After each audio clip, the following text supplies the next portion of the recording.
Hello friends, welcome to my channel Technical Arcane. Myself Arnab Kundu. Today I will discuss the continuation part of polymorphism in Java. So go to the computer screen.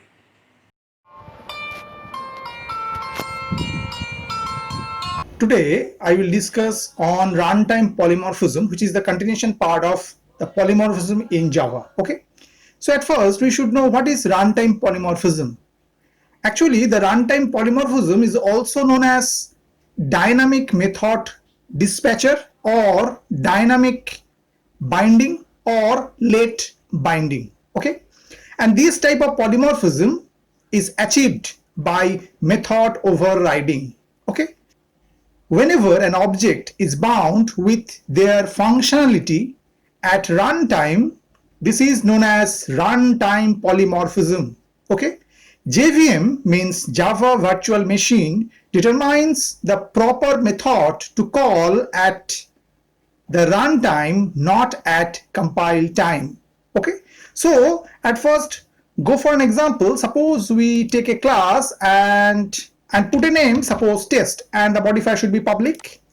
Okay, and before that we define other class, suppose write class P.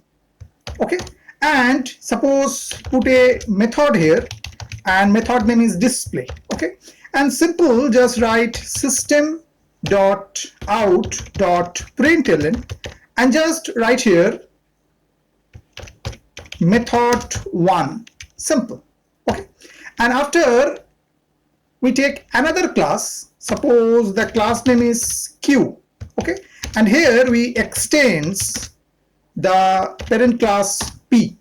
Okay, and also put the same method, suppose the method name is display also, and write here system dot out dot println, and suppose we write here simple method 2. Simple.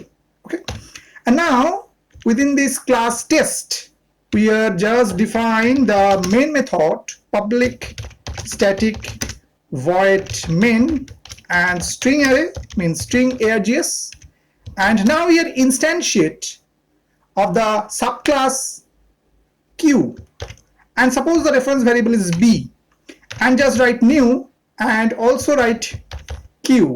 Okay, and now just call B dot display.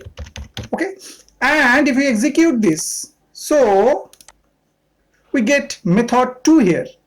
Okay, actually this would call the display method of child class. Okay, and suppose we provide here the reference variable of the parent class P.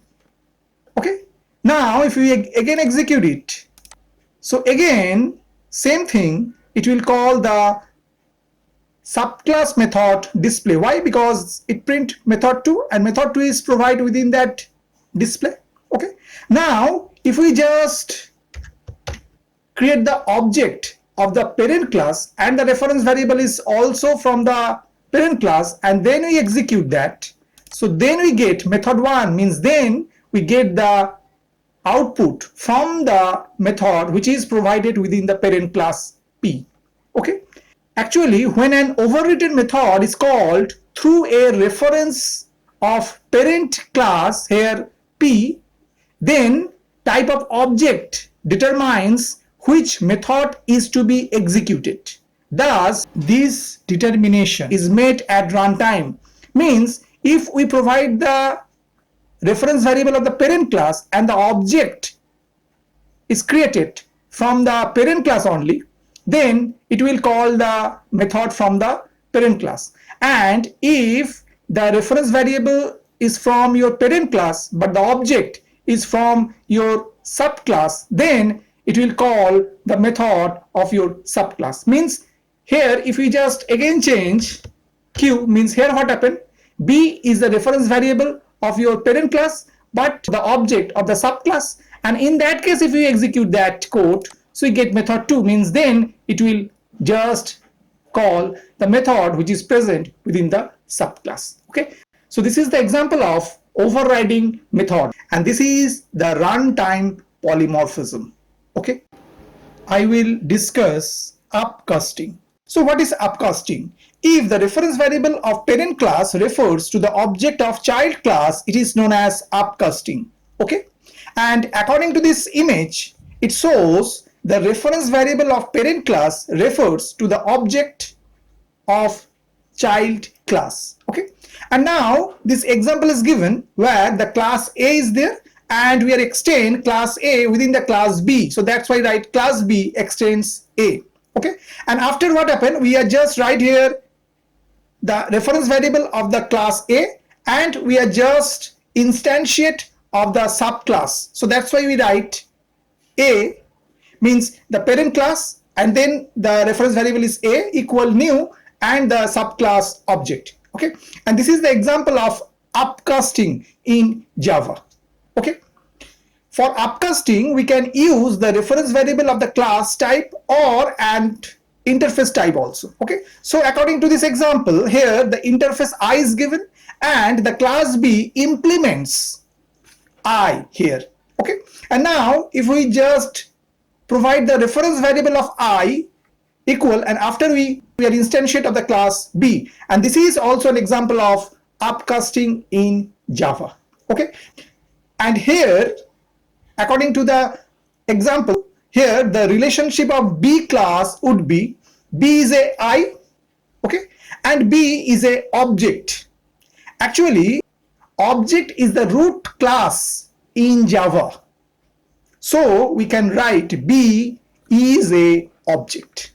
Okay, now go for an example. Suppose we take another class and suppose put the class name is test. Okay, and the modifier should be public, and before that we write other class. Suppose the class name is bike. Okay, and suppose provide here a method name is run and put some code here system.out.println running. Okay, and after we take another class, suppose the class name is splendor. Okay, and we extend the parent class bike here. Okay, and now we again put the method should be the same, the run method, and also write here system.out.println and just write here running safely with 60 km. Okay, simply. And now within this test class we are define our main method public static void main and just put a string array, so string args, and within the main method we are just instantiate of the class splendor. So we take a reference variable of the bike class, means bike is your parent class. Okay, and just write B equal new, so B is your reference variable of the class bike, and just write splendor. Okay, means we are instantiate of the subclass here, new splendor, and now we just call b.run method. Okay, and if we execute that, so we get running safely with 60 km, means it just call the subclass method run, and that's why it's print running safely with 60 km. Okay, in this example we are creating two classes. One is your bike and that is your splendor. Okay, splendor class extends bike class and overrides its run method. We are calling the run method by the reference variable of parent class since it refers to the subclass object, and subclass method overrides the parent class method.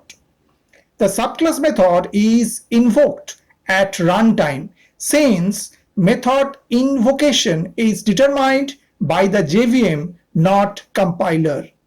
It is known as runtime polymorphism. Okay, so this is the example of upcasting in Java. I hope you have understood today's topic. For more videos, keep watching my channel Technical Arkwin. Thank you.